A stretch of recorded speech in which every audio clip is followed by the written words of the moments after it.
এই নতুন জালেম বিএনপি।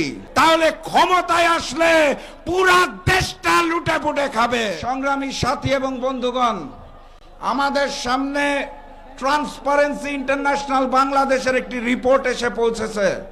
5ই আগস্ট পরবর্তী বাংলাদেশে 600টি যেই ধরনের রাজনৈতিক সহিংস ঘটনা ঘটেছে, তার মধ্যে 550টির পিছনে দায়ী হচ্ছে এই নতুন জালেম বিএনপি।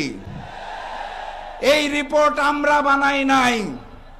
এই রিপোর্টের মাধ্যমেই প্রমাণ হয় এই অবস্থায়, ক্ষমতাহীন অবস্থায় তারা যদি 92% সন্ত্রাসী কর্মকাণ্ডে জড়িত থাকে, তাহলে ক্ষমতায় আসলে পুরা দেশটা লুটে পুটে খাবে।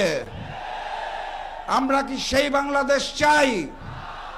তাহলে 12 তারিখ নিশ্চিত পরাজয় বুঝে যেই বিএনপি 90 জালেম ভোট কেন্দ্র দখল করতে আসবে, আপনারা কি করবেন?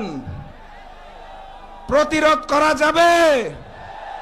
11 তারিখ রাত থেকে ভোটের ফলাফল আসার আগ পর্যন্ত প্রত্যেকটা ভোটের কেন্দ্র পাহারা দেব আমরা ইনশাআল্লাহ। তিতুমিরের বাঁশের কেল্লার মতো প্রয়োজনে একটা করে বাঁশ হাতে রাখবেন।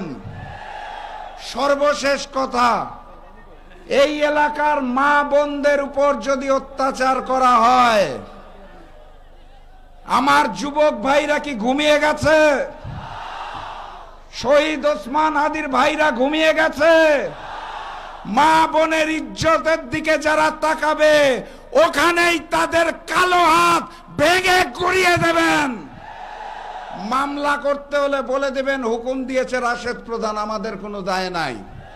মামলার দায় আমি নিলাম, মা বোনের ইজ্জত নিয়ে ছিনিমিনি খেলা যাবে না। আবারও দেখা হবে, আবারও কথা হবে। বিজয় মিছিল ইনশাআল্লাহ 12 তারিখ আমরা একসাথে করব সারা বাংলাদেশে।